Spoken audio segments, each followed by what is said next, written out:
Hello guys नमस्ते good morning from गुफा पोखरी शङ्खसभा र हामी आज चाहिँ डे 2 मा छौँ। हिजो रातिदेखि पानी परेको गरेर हामी अहिले चाहिँ फाइनली 10 बजे चाहिँ बाहिर निस्किसकेका छौँ। अहिले भर्खरै चाहिँ पानी पर्न रोकिसकेको छ र हामी अहिले चाहिँ हाम्रो नेक्स्ट डेस्टिनेसन यो गुफा पोखरी बजारबाट नजिकै लगभग 1 घन्टाको हाइकिङमा पुगिने मेन्छायम डाँडामा चाहिँ जाँदैछौँ र तपाईहरुलाई हामी सँगसँगै लानेछौँ है त। ल है तपाईहरु चाहिँ फुटबल लभर हुनुहुन्छ भने तपाईहरुलाई चाहिँ यो मन पर्न सक्छ। टक्क बलहरु पनि बाहिर नजाने खेल्न पनि मजा आउने खालको चाहिँ यहाँ ग्राउन्ड रहेछ।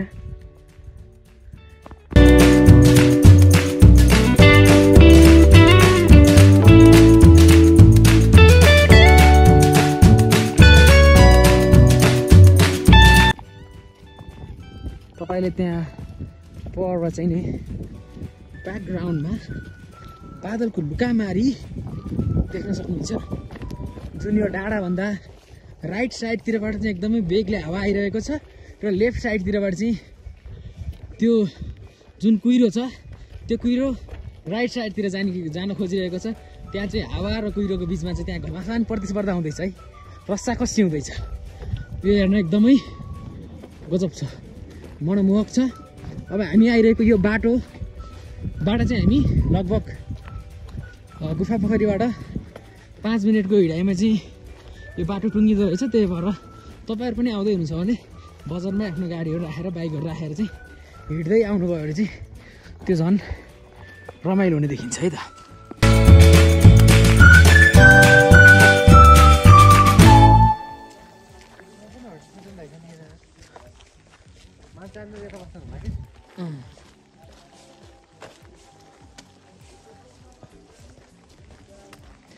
गुफा पोखरीमै बस्नुपर्छ भने चाहिँ रहेन छ। यहाँ चाहिँ अरू होटेलहरू पनि रहेछन्।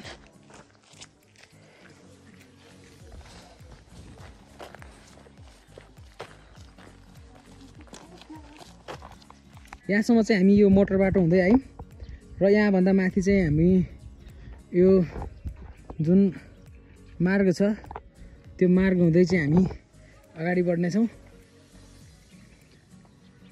यहाँ चाहिँ तिनजुरे मिल्के जलजले एरियाको चाहिँ लोकेसन म्याप रहेछ। गुफा पोखरी 2890 मिटरमा रहेछ। अहिले हामी त्यहाँ बसेको थियौँ। त्यसपछि कुन ठाउँ चाहिँ कति मिटरमा छ भनेर चाहिँ यहाँ दिएको रहेछ सबै इन्फर्मेसनहरू, जुन चाहिँ एकदमै राम्रो हो। अनि यसरी चाहिँ यहाँबाट पाथी भाडा लेखेको छ। सायद यो बाटो हुँदै यो चाहिँ सुरुमा पुरानो मोटर बाटो नपुग्ने बेला चाहिँ ताप्लेजुङ निस्किने चाहिँ यो प्रमुख मार्ग थियो अरे पहिले है। यहाँको स्थानीयहरूले भनेको अनुसार चाहिँ यहाँ चाहिँ अब यो कम्पास लोकेसन म्याप देखाइएको रहेछ, तर अहिले चाहिँ मेटिसकेको छ। र यसरी हामी अब सिडी चढेर ठाडै उकालो लाग्दैछौँ।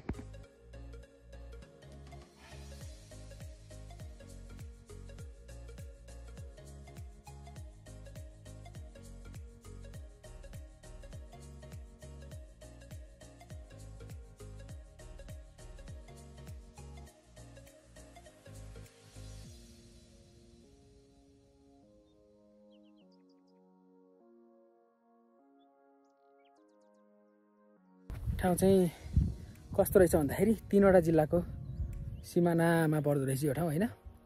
सम्भवतः यता यो मेरो ब्याकग्राउन्डमा देख्नुभएको चाहिँ तिरथुमतिर पर्छ भने यतातिरको चाहिँ शङ्खसभामा पर्छ। र त्यो माथिको जुन त्यो डाँडा छ नि, त्यो मेन्छायम डाँडा, त्यहाँ पुगिसकेपछि हामी चाहिँ त्यहाँबाट उता ताप्लेजुङतिरको भ्यू पनि देख्छौँ होला।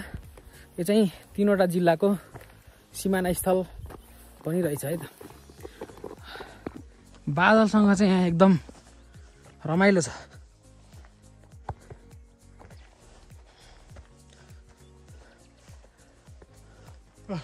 त्यस्तो ठाडै उकालो चाहिँ छैन अहिलेसम्म, स्लोपी टाइपको छ होइन। बाटो बनाएको रहेछ। हामी आउँदाखेरि चाहिँ दौडेर आउँछौँ होला। डिस्क ब्रेक लाग्छ कि लाग्दैन सर तपाईँको? डिस्क ब्रेक त गाह्रै छ रे। एबिएस छैन?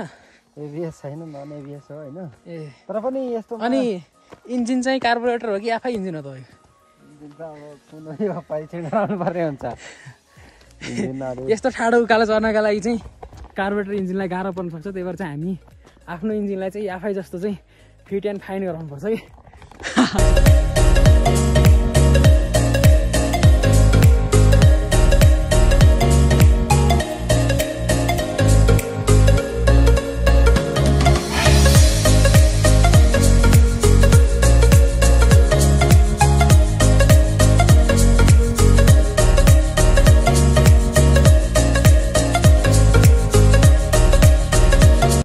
ल हामीले अहिले चाहिँ लगभग 50% भन्दा बढी चाहिँ पार गरिसक्यौँ।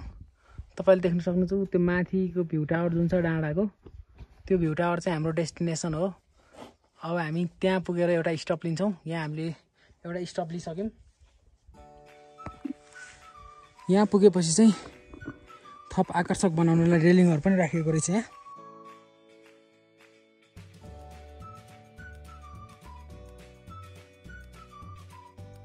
हुस्सुले पुरै ढाकिसकेको छ। अहिले अघि खुलेको थियो, फेरि हामी आउँदा यहाँ पुरै ढाकिसकेको छ। यहाँ हाम्रो सरले दामी दामी भिडियो लिँदै हुनुहुन्छ।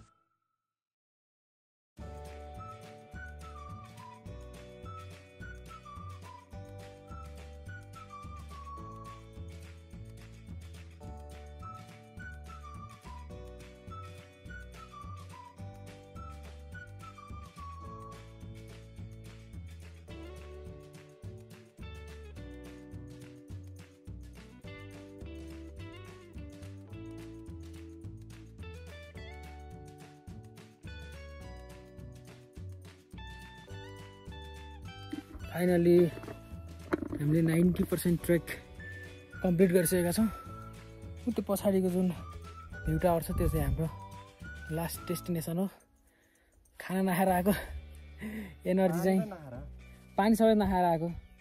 यो चाहिँ अब बाटोमा किन होला भनेर आइहाल्यो, बाटोमा रहेनछ कि गाह्रो भयो पानी बिना। तपाईँहरू चाहिँ आउँदै हुनुहुन्छ भने 1-2 बोतल पानी बोक्न नबिर्सिनु होला।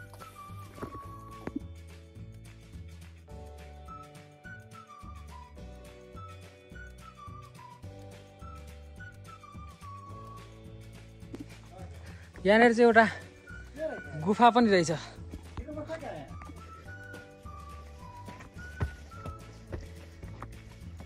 खै कहाँ छिर्नु? म छिर्दैन। म छिरिसकेँ। ए पैसा चलाउनु पर्दो रहेछ। मान्छे हिँडेर गइरहेछ। ए यहाँबाट त सकिँदैन हिँड्नु रहेछ। त्यो चाहिँ कहाँ हो गुफा रहेछ। तलबाट छिर्न सकिँदैन। योबाट भित्र छिर्ने रहेछ। होइन नि,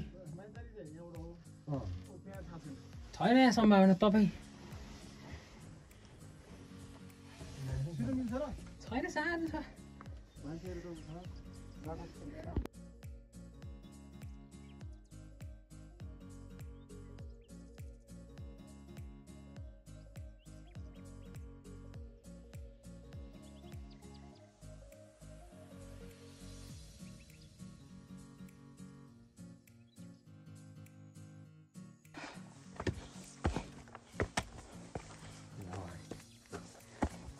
ल हेर्नुहोस् है, कालीगुराँस यो चाहिँ भ्यू टावर भयो। यहाँ चाहिँ एउटा डेन्जर कुरी हट।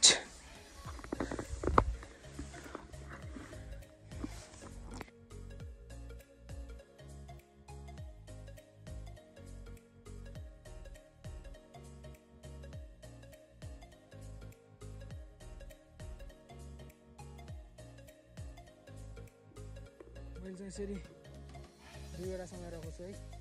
एउटा यता छ।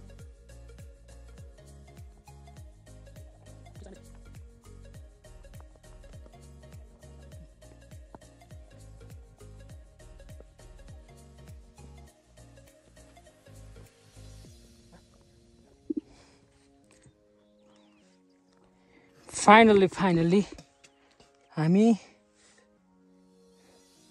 हाम्रो डेस्टिनेसन पुगिसक्यौँ। पुगिसकेको छैनौँ, छेउमा चाहिँ पुगिसक्यौँ। अब 1 मिनट पनि लाग्दैन हामीलाई, हामी आधा मिनटमै त्यहाँ पुग्छौँ। त्यो नै हाम्रो फाइनल डेस्टिनेसन थियो, मेनछायाम डाँडाको।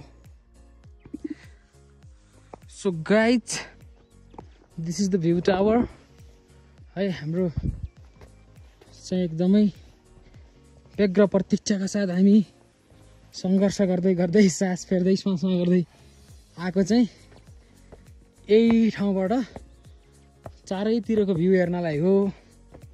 तर भ्यू चाहिँ हेर्न पाइएला जस्तो छैन। भ्यू टावर चाहिँ पुगिहाल्यो तर वरपर सबैतिर ढकमक्क कुहिरो लाग्यो है त।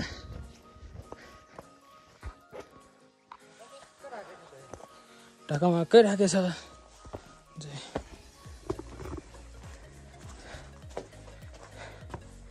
ल यहाँबाट चाहिँ यतातिर चारैतिर देखिँदो रहेछ। देखिन्छ है कुहिरो चाहिँ अलिकति फिक्का फिक्का फाट्दैछ। पुरै फाट्यो भने चाहिँ सुनमा सुगन्ध हुन्थ्यो।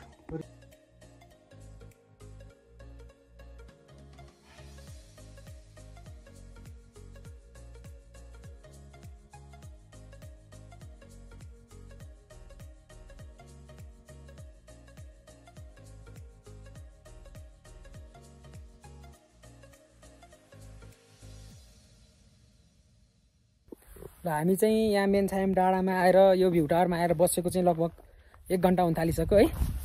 1 घन्टासम्म हामीले पर्ख्यौँ तर त्यस्तो राम्रो उत्साहजनक तरिकाले चाहिँ यो भ्यू खुलेन।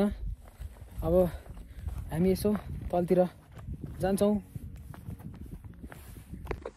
हामी भ्यू खोज्दै खोज्दै खोज्दै खोज्दै यसरी हिँडिरहेको छौँ है। यहाँबाट ट्याङ लाएर चिप्लो रहेछ। सर त अघि जोसमा दौडिनु भयो त। यसरी रिस्क लिन चाहिँ हुन्थेन। ओए बुढा कहाँ हो? साइकको बारेमा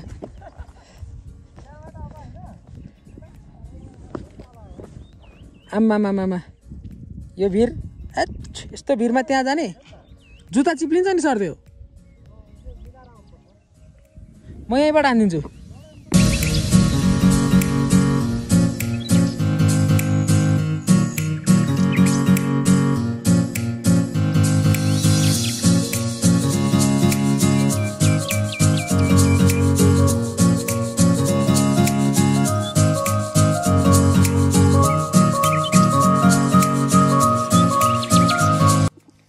ल मेनछायम डाँडा यही हो। आज चाहिँ आकाश नै खुलेन। बिहानको अब त्यो सूर्योदय नि हेर्न पाइएन। तपाईँहरू चाहिँ लक्की हुनुहुन्छ भने चाहिँ पाउनुहुन्छ होला क्या। आउनु होला, घुम्न लायक ठाउँ छ। यस्तो भिड छ। हामी चाहिँ अब यही फर्किन्छौँ यहाँबाट। र यहाँबाट फर्केर फेरि तल गुफा पोखरीमा जान्छौँ। त्यहाँ खानासाना खाएर फेरि हामी त्यहाँबाट मिल्के डाँडा पुगेर अनि त्यसपछि हामी फेरि हिजोकै डेस्टिनेसनमा फर्किन्छौँ। हिजो जहाँबाट आयौँ त्यहीँ फर्किन्छ होइन। म चाहिँ यहाँ तपाईँहरूलाई 360 भ्यू देखाउँदैछु यहाँको है। यसरी 360 पछाडितिर त्यहाँ अघि हामी आएको सिडी देख्दै हुनुहुन्छ। अनि यता पछाडितिर पुरै भिर छ, भिरपाखा। अहिले हरियो हरियो जङ्गल छ। केही समयपछि यो फुल्यो भने चाहिँ पुरै रङ्गीचङ्गी हुन्छ, ढकमक्कै हुन्छ होला है। ल यहाँको चाहिँ यस्तो छ भ्यू। अब यहाँ तलबाट माथितिरको भ्यू पनि देखाइदिन्छु म। यहाँ हाम्रो सहरको भ्यू पनि देखिन्छ पछाडि। फुलै फुलको बगैँचामा मेरी माया